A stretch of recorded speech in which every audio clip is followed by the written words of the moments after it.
नमस्कार बच्चों, आज हम कक्षा 5 की रिमझिम पुस्तक से अध्याय 5 बहादुर बिट्टो का भाग 2 पढ़ेंगे। तो आइए शुरू करते हैं। बेटा, कल हमने बहादुर बिट्टो कहानी में पढ़ा था कि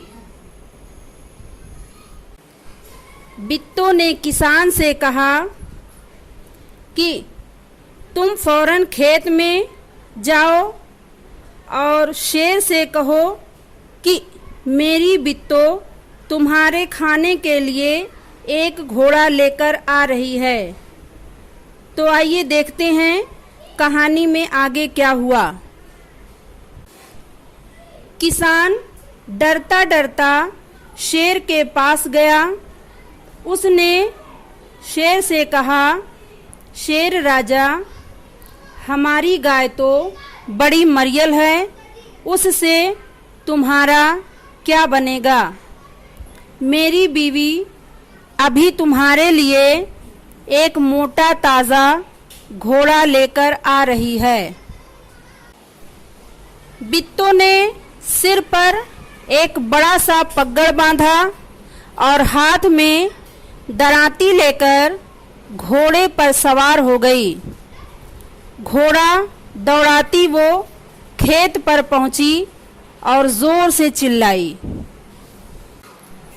अरे किसान, तू तो कहता था कि तूने 4 शेरों को फांस कर रखा है, यहाँ तो सिर्फ एक ही है, बाकी कहाँ गए। फिर वो घोड़े से उतरकर शेर की तरफ बढ़ी और कहने लगी, कोई बात नहीं, नाश्ते में एक ही शेर काफ़ी है। इतना सुनना था कि शेर डर के मारे कांपने लगा और भाग खड़ा हुआ। यह देखकर बिट्टो बोली, देखा, इसे कहते हैं हिम्मत। तुम तो इतने डरपोक हो कि घर की गाय को शेर के हवाले कर रहे थे। उधर मारे भूख के शेर की आंतें छटपटा रही थी। एक भेड़िए ने पूछा, महाराज, क्या मामला है? आप आज बहुत उदास दिखाई दे रहे हैं। शेर ने कहा, कुछ ना पूछो, आज मुश्किल से जान बची है। आज ऐसी राक्षसी से पाला पड़ गया जो रोज सुबह 4 शेरों का नाश्ता करती है। यह सुनकर भेड़िया बहुत हंसा। भेड़िए ने कहा, महाराज, वो तो बिट्टो थी जिसे आपने राक्षसी समझ लिया। आप एक बार फिर कोशिश करके देखिए। शेर ने भेड़िए से कहा, तुम अपनी पूंछ मेरी पूंछ से बांध लो। दोनों जने पूंछ बांधकर चल पड़े। उन्हें देखते ही किसान के होश हवास गुम हो गए।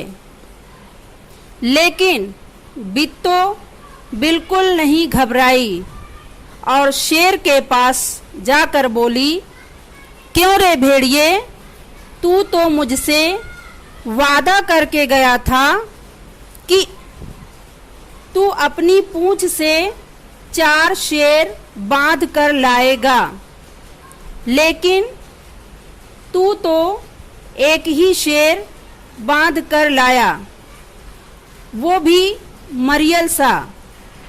भला इसे खाकर मेरी भूख मिट सकती है? खैर, इस वक्त यही सही। शेर के होश हवास उड़ गए। वो फौरन वहां से भागा। भेड़िया बहुत चीखा चिल्लाया, पर शेर ने एक ना सुनी। किसान और बिट्टो आराम से रहने लगे। उन्हें मालूम था कि शेर उनके खेत की तरफ फिर कभी नहीं आएगा। हमारा आज का गृहकार। बिट्टो की हिम्मत तुम्हें कैसी लगी? यदि तुम बिट्टो की जगह होते तो क्या करते? धन्यवाद।